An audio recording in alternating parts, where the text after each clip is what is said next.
Hello everybody, welcome back to the Stellium Astrology podcast. I'm Stephanie James, your host. I'm the founder of stelliumastrology.com and I'm also the former horoscope columnist for Elle magazine and a tutor at the London School of Astrology. And today I'm podcasting from my car again. I did absolutely everything I could to get my little boy to go to sleep and go and take a nap in the crib, but unfortunately he just was not having it. So I've gone for a small drive around the block and he's finally dropped off. Which gives us a little window of time to talk about astrology. Now, before I do actually talk about astrology, I just wanted to share a lovely thing that was said on Twitter. If I can actually get onto my Twitter profile, which I told you I don't really do Twitter that much, but I'm visiting my profile on Twitter a bit more these days, just because I've actually deleted the Facebook app off my phone because I just find it very exhausting.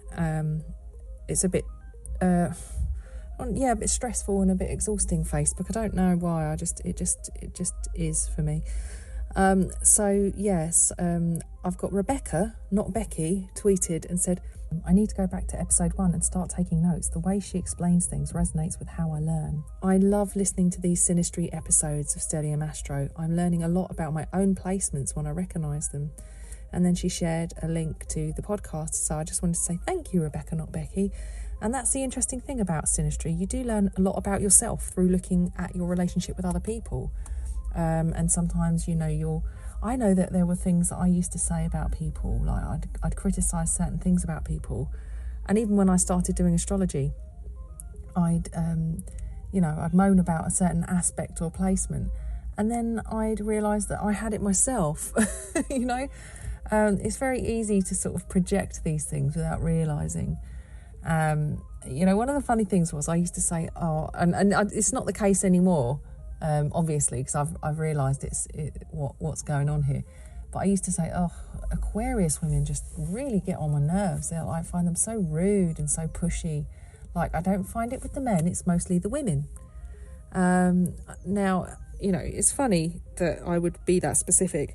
But I do have a stellium in Aquarius, including Mars, my Mars placement. So, and I have a Moon Mars square as well. So, if I met somebody who, had their sun on my Mars, they might highlight where I might get frustrated or annoyed.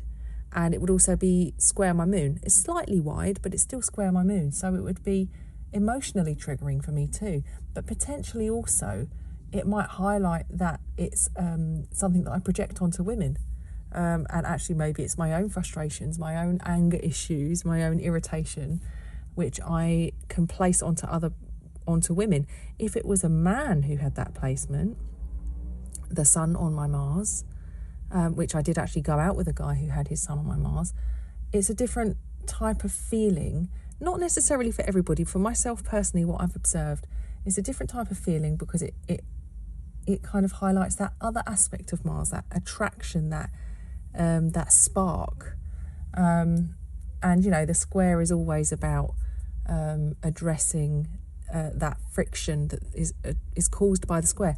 Anyway, I'm kind of going off on a tangent here, or I'm waffling. But yeah, basically, I think it's funny that up until I did astrology, I used to think that I wasn't really keen on Aquarius women or Aquarian women. And then it took a while for me to realise that actually it wasn't them. It's not you, it's me. It's literally a case of that. Anyway, I am in my car, like I said. I've got a few windows open because it's quite a warm day. It's a nice day today. I'm sitting outside a house that I once viewed with the potential of buying. I didn't do it on purpose. It's just the only place I could find that had a nice little bit of shadow over the car, overcast, so that we're not sitting in the blistering heat. And I've got a nice view of where I could have lived, which is pretty, but not quite what I was looking for. In case any of you wanted to know why I didn't go there. They didn't have any outside space, and it was on the 3rd floor, but it's a really pretty looking building. Anyway, so yeah, today I thought I would talk about something current, and seeing as it was the Queen's Platinum Jubilee this past weekend, I thought I could talk about the Queen. I know it's not really synastry, but, you know, I just thought I wanted to do something current. I do have other synastry subjects to speak about, but I don't know, I just felt like, seeing as it's the Queen's Platinum Jubilee and this is episode 99, why not mark it? So the Queen, her natal chart is the 21st of April 1926. And she was born at 2:40 British summertime, and that was in London, United Kingdom. So the Queen has got 21 Capricorn rising. She also has a 12-degree Leo moon in the 7th house. And she also has Sun in Taurus at 0 degrees. Now, that already seems a bit earthy to me, to have a Taurus Sun and Capricorn rising. What else is interesting, which I've mentioned to you guys before, is that she has got her nodes, the South Node, rising in Capricorn at 20 degrees, and the North Node setting in Cancer at 20, obviously. They're an axis. And usually, like I said, when you see people with the nodes feeding into like their ascendant, descendant, or with their like sun or something like that, you often see them dealing with a type of destiny, or potentially being quite powerful figures, or in a leadership role in some way. Somehow, not every single person will necessarily be in the public eye, like the Queen, for example, or Donald Trump, who is also born, you know, he was born on an eclipse. The Queen was not born on an eclipse, but the eclipse points, the nodes, were rising and setting at the time of her birth. It's almost like this pathway, her ascendant, everything that she does in her life it was destined. You know, her entire outlook. I wonder how often she thinks about not necessarily the sense of duty that she carries, but actually the sense of destiny that she was born into. Because I watched The Crown. I don't know if anybody watched The Crown, but I highly recommend it. I loved it, and I actually purposely tried not to binge it because I wanted to savour it. And it was a really great way of looking at events through astrology, because a lot of the events that have occurred through history that they addressed in The Crown can be Googled. You can look them up on Wikipedia. Some of them already have birth charts on astro.com. I'm thinking about, I think it was called like the big smog or something. I think I made some notes actually while I was watching The Crown. Let me see if I can find it quickly. The Crown on my phone. Yes. So I've got the Great Smog and the chart of the Great Smog, which was a really interesting one to me, because the Great Smog was when, I mean, you know, these are like slower moving planets, but you've got Pluto at 23 Leo, the Neptune at 23 Libra, and Saturn at 24 Libra. Do you remember when I was saying about Saturn really clarifying Neptune so that it manifests it? So Neptune was discovered when Saturn was in conjunction with it. But also, if you think about it in a sense of like actualizing on the planet and actually becoming, then the Great Smog is an interesting thing to recognise, to look at. Now, obviously, that's a long-term generational thing there. So I've got that the Great Smog started on the 5th of December 1952 in London, United Kingdom, and it finished on the 10th of December 1952. So for 10 days, there was this poisonous fog that basically killed loads of people. That the sun went from 12 to 17 Sagittarius. The moon went from 23 Cancer to 22 Virgo. What I find interesting about the 23rd, 22nd, 21st degree is actually, we know that the Queen has 21 Cancer setting, and she has 21 Capricorn rising. So the moon moved from her descendant to sextiling her ascendant. But anyway, aside from that, that's just a side note. Those kind of events are always interesting to look at if you ever feel like exploring moments through history and looking at them in context to the chart of our monarch or of the monarch of the United Kingdom. But yes, the Platinum Jubilee was this weekend, and it's incredible to think that she's been the Queen for 70 years. I mean, to even be in any job, to me, like somebody who's been in their job for 20 years is, I think, amazing, you know, like doing a job. The Queen hasn't even retired, like, you know, people retire at, you know, sort of, it depends on how old you are and everything, but, you know, some people retire at 70, some people retire at 60, some people retire younger, but the Queen is still serving the country. She's been unwell, actually, more recently, since she had COVID. Now, what we might do is notice something about her chart. So 21 degrees Capricorn rising, actually it's quite interesting because that's where the Saturn-Pluto conjunction happened in 2020. And a lot has happened. A lot has happened in the royal family over the past few years. There's been a lot of controversy as Prince Harry decided he was going to abdicate. I don't really know what the correct term is. I'm not brilliant with all this. But yeah, he's decided he's not going to fulfil his royal duties anymore, and wants to focus on living a normal life due to getting married and having children, which is, I think that's kind of humanises him to some people. Unfortunately, a lot of people really don't like Meghan Markle because they believe that she's led him astray. As you know, on this podcast, I don't really like to pass judgment or anything. I actually kind of, you know, regardless of what actually happens, as far as all that's concerned, I think it's, you know, it's more interesting to look at the charts and look at the reasons why they may or may not get on, as opposed to, you know, how we actually feel about them. Let's put our feelings aside.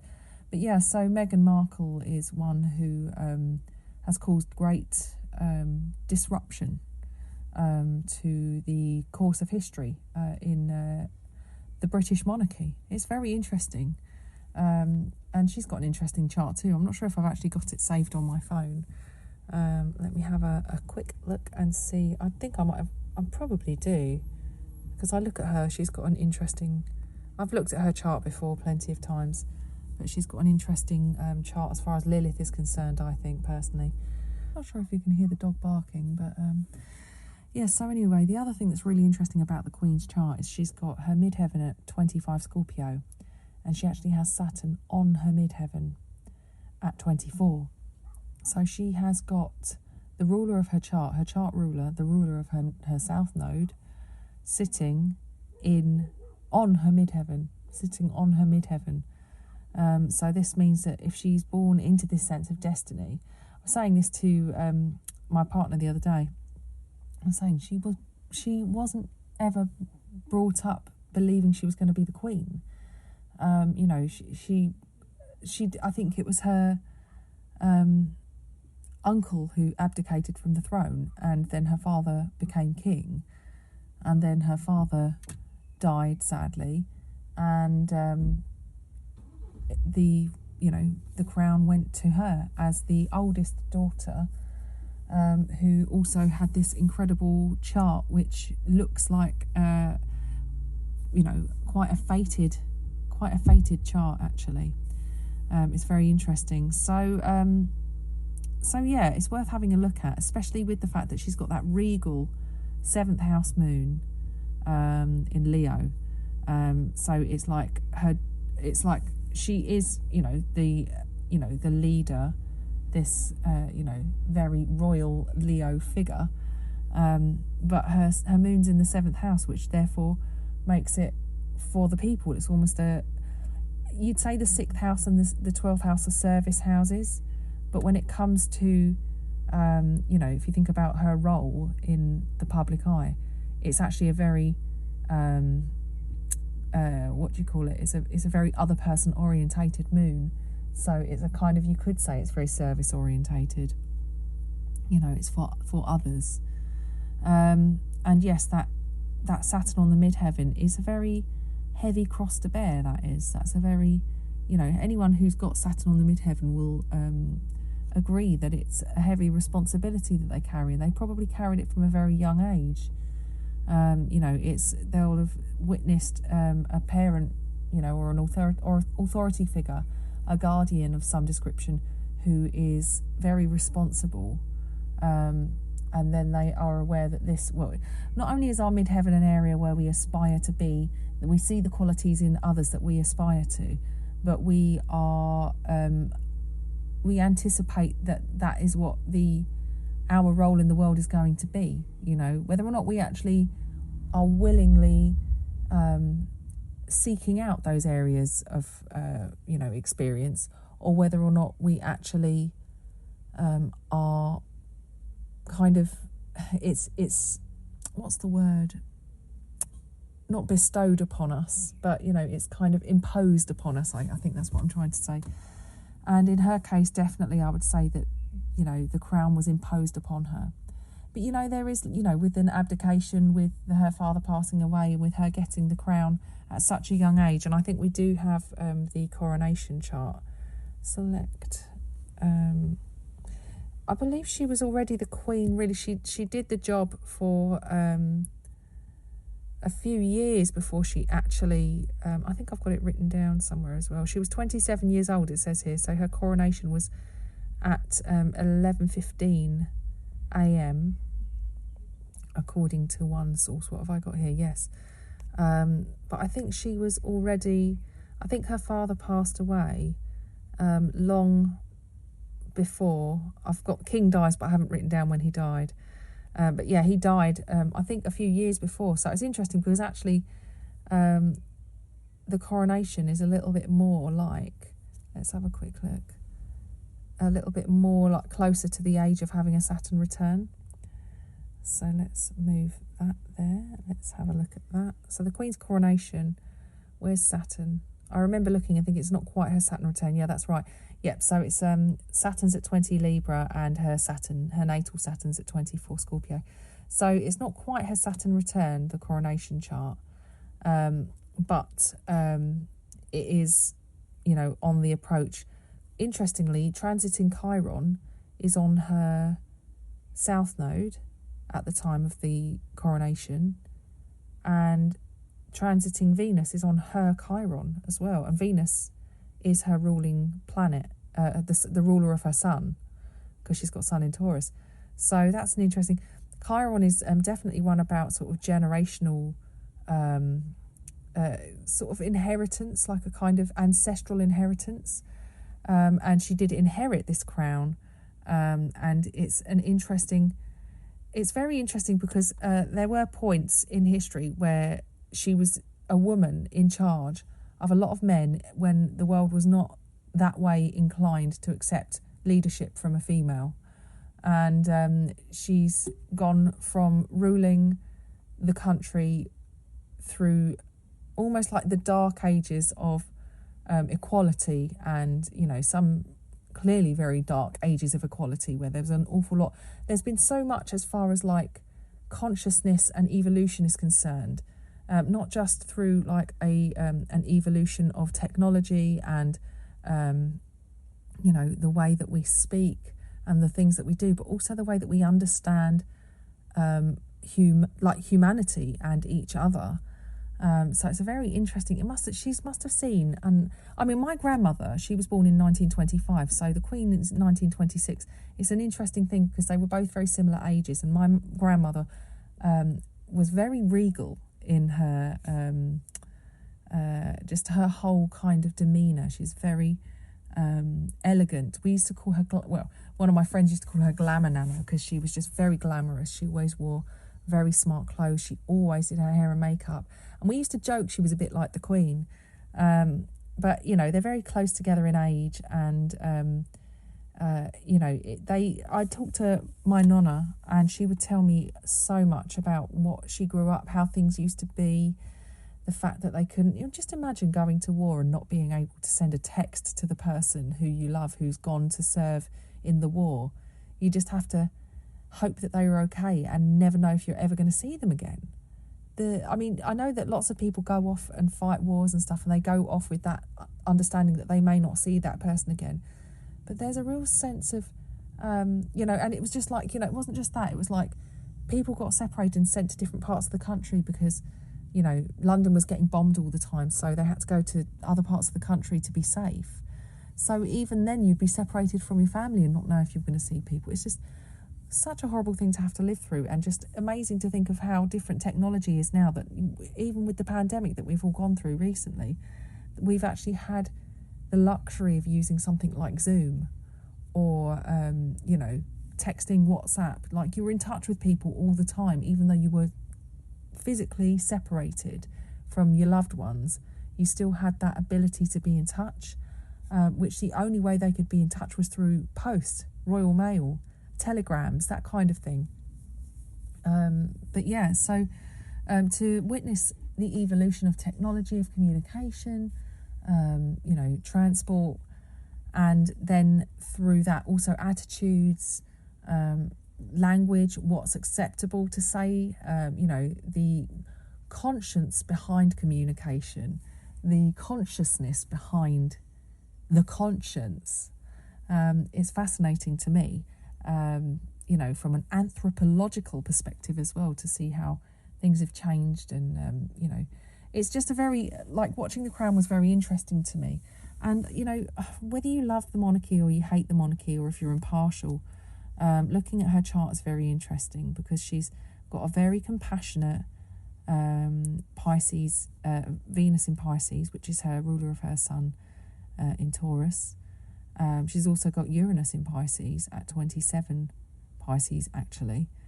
By the way, I mentioned her coronation is at the 2nd of June 1953.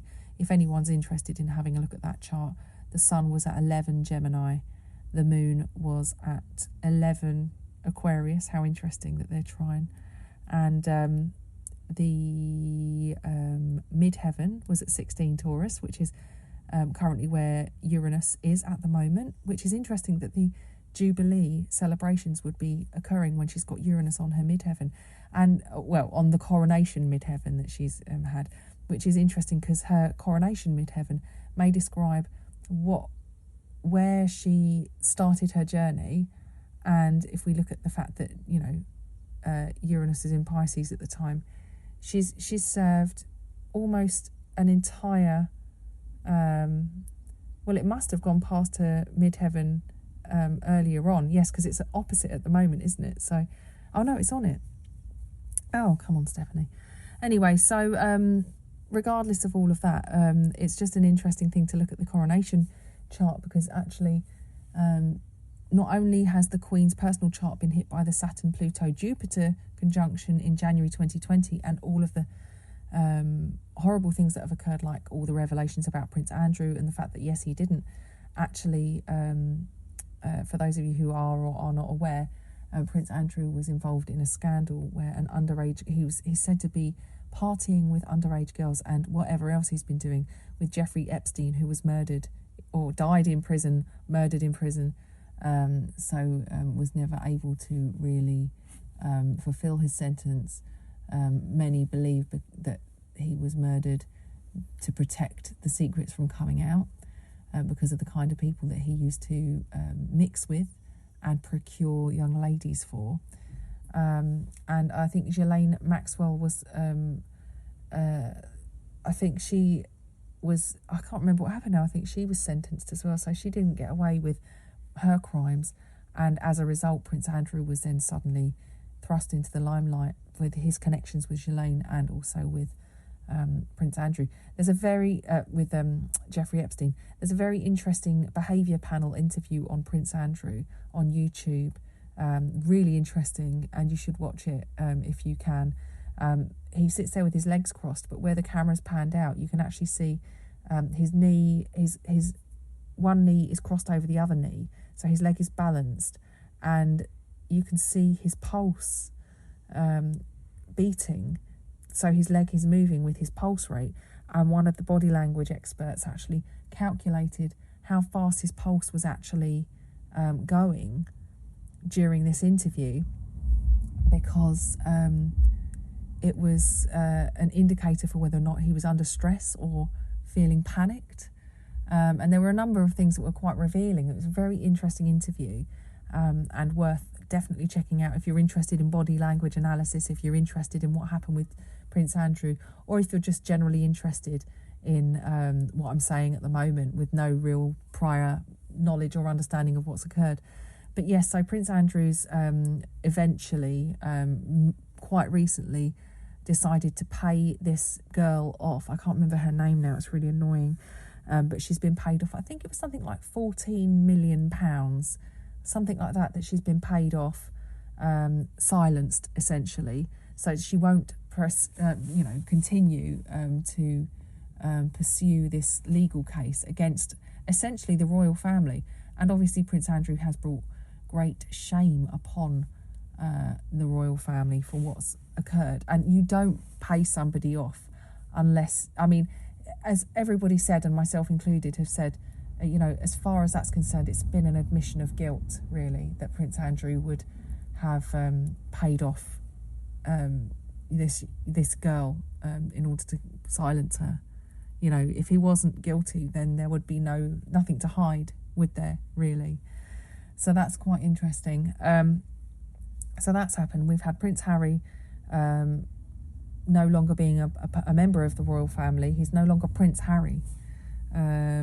I think he's just Harry, and he's not the Duke of Sussex. He is just Harry. And Meghan Markle and all of the drama with that, with the claims that she made about the royal family and the things that they said that were racist. There's been an awful lot of stuff going on. And the Queen has got her midheaven and Saturn in Scorpio, and we've got eclipse season and the nodes currently travelling through the Taurus Scorpio axis as well. So it will start off in the later degrees and end up in the early degrees, because the nodes move backwards as well. So it's going to hit the Queen's midheaven and Saturn placement, then it's going to hit on her coronation chart, and then her coronation midheaven, and then it's going to get back to her sun at 0 Taurus. So a lot can happen. Sometimes they say ill health can occur. The fact that she has actually already been suffering with ill health because of COVID, she's not been the same since, they say. So yes, so that's kind of a little look at the Queen. And she's also got, what's interesting, she's got an interesting T-square in her chart. Let's have a quick look at her natal chart. So she's got a T-square which involves Neptune opposite Jupiter and Mars in Aquarius, and then apexing at her Saturn and her midheaven. So that's an interesting T-square, because she is, I think of Aquarius as actually being not such an old fogey, and actually kind of moving with the times. They can either be so traditional and old school. They're never quite with the current trend. However, they can be ahead of of times. And the Queen, I think, has preserved tradition as much as she can, especially if you've watched The Crown and seen what they said, which they agree they've said is not a completely accurate depiction of what happens, but it's still an interesting and probably more accurate than not depiction of what's occurred with the royal family. However, yes, this Mars-Jupiter conjunction in Aquarius is very, I'm going to say ahead of its time, really. Opposing that Neptune, it's almost like she was here to guide the royal family into the modern age, even though she's not technically like a young person who's, known for being ahead of her time or anything. Television became a staple technological item in people's homes during her reign. And before she was Queen, you didn't televise coronations, you didn't televise anything. It was a sacred ritual that occurred, which is not for the public to witness. So the fact that she was crowned, her coronation was televised, the fact that she has even appeared in a sketch for the 2012 Olympic ceremony to take part in the James Bond bit, because she's a massive James Bond fan. It's just very interesting to think of how the Queen has adapted and has brought the royal family into the modern era. And, you know, also we can say that there's been a lot of scandal. There's been a lot of issues with, you know, the royal family throughout the years, not just recently, but throughout the years. The Queen's always managed to keep herself out of trouble and keep a clean nose as far as it's all concerned. But it's all the members of the royal family who seem to be always bringing down, you know, kind of sort of taking apart the reputation that she's worked so hard. And not just the reputation, but like the tradition and the belief in the crown that she's worked so hard to kind of maintain and uphold. Actually, interestingly, Saturn is opposing, I believe. Let's have a quick look and see if I can just get the current chart. Saturn is opposing, it's just gone past, but opposing her Jupiter-Neptune opposition. So it's on her Jupiter and Saturn, it has been, and it's opposing her Neptune. Interestingly, Saturn is, so her Mars placement is in her first house, which describes great vitality. So it could be part of the reason why she's been around for so long, because she's actually got this powerful planet of energy and vitality in her first house. But now we've got Saturn sort of cramping Mars's style in her chart a lot, and it's actually squaring her midheaven and her Saturn placement as well. So she's had her third Saturn return, and she's now at her third Saturn square, I guess. Is it her third Saturn square, or would it be her fourth? I think it may be her fourth opening Saturn square. So actually, yeah, she's as we know, depleted vitality lately. She wasn't even going to attend her own Jubilee celebrations, but she did come out at the end for a wave. And can I just say, my little boy clapped. He waved at the Queen, and he started clapping for the very first time when she came out and was, you know, addressing the public, which I just found hilarious. So it's very interesting to see that we've got Saturn in a fixed sign, cramping the style of all her fixed planets, which she's got quite a lot of fixed planets. And unsurprising to think of somebody who's been like reigning for so long. Yeah, she's you know, she's done she's her duty. She's definitely served her duty for a very long time. But that T-square is a very interesting one that just keeps playing out. It's like I said with T-squares, they just kind of, they're like a sort of energy pattern that constantly apexes at the planets, which are kind of the midpoint, the square of the opposition. So Saturn and the midheaven are actually the apex. And she is, you know, her way of dealing with things is to remain calm. What is it, the British thing? Keep calm and carry on. She's got a release aspect. Her ascendant is a release aspect, and so is her Uranus placement in at 27 Pisces as well. So I think actually that the Saturn-Uranus trine in her chart is a really nice complementary release aspect for that T-square, because it enables her to review the tradition and understand, you know, the challenge that remains through the rules and not, you know, that immovable fixed Saturn placement. But this mutable Uranus is almost allowing us to see how we can, or how she can embrace change and fluidity through the tradition in order to keep the royal family current and relevant through these changing times.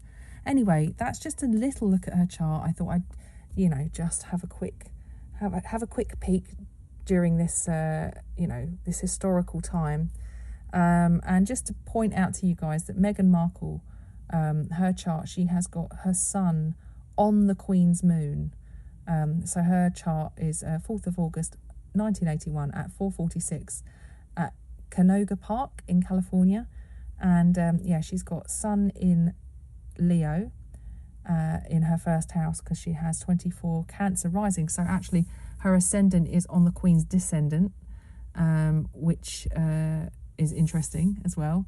So in Meghan's chart, the Queen's moon is in her first house. And if you think about the fact that the Queen has been exposed through the presence of Meghan Markle, that's interesting.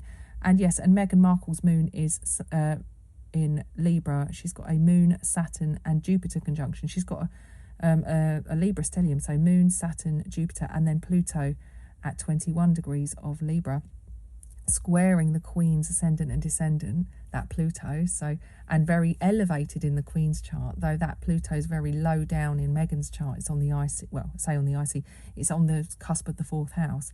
In the Queen's chart, Meghan's Pluto is squaring the Queen's MCIC on the cusp of the Queen's 10th, if you're looking in the equal house system. And Meghan's midheaven is actually at 11 Aries, which puts her IC in the Queen's 9th house. Also interesting that Meghan happened to be, we'll say she was exiled. Her and Harry have moved to Canada because they decided to step down from royal duties. And Meghan has that moon, Saturn and Jupiter triple conjunction there, which kind of describes, having international duties and her home being in 2 places or more. Not just being in one, that Jupiter kind of expanding her home base, and the tough stuff that somebody that a moon Saturn conjunction has to go through. So some very interesting synastry with the Queen and Meghan Markle. Meghan's Mars is on the Queen's Pluto at 11. Hers is 11 Cancer and the Queen's Pluto's at 12 Cancer. There's a lot of, I think I've talked about Mars-Pluto contacts before, haven't I, being quite power struggly. And quite challenging. Yes, I could have talked about the Queen and Meghan Markle at great length, particularly about the fact that Meghan Markle's Uranus is on the Queen's midheaven as well. So, there's an interesting, the fact that, Uranus is in Taurus, moving across to oppose the Queen's midheaven eventually, soon, but also the fact that Meghan Markle's presence is here to highlight a very Uranian time for the Queen. I do find that we do have people in our lives who have these kind of aspects that highlight current transits we're going to be going through. So if you're having a Uranus opposition, you might suddenly meet a bunch of Uranian types. If you are going through a Neptune transit, you might suddenly find out you've got a bunch of Pisces hanging around, or people who have like Neptune on your moon or something like that. So it's always very interesting. Anyway, I'm going to wrap it up there.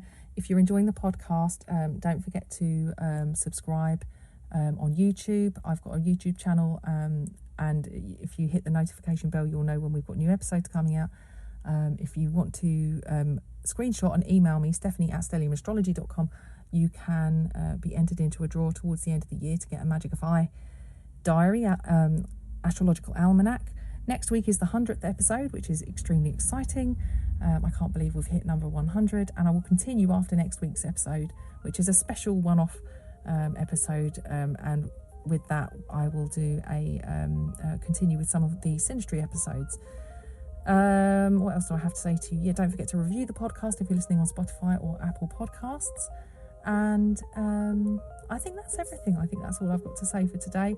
I hope you guys are good. I'll probably remember something when I've closed down, but whatever. Hope you guys are good. Take care, and I'll speak to you next time. Bye now.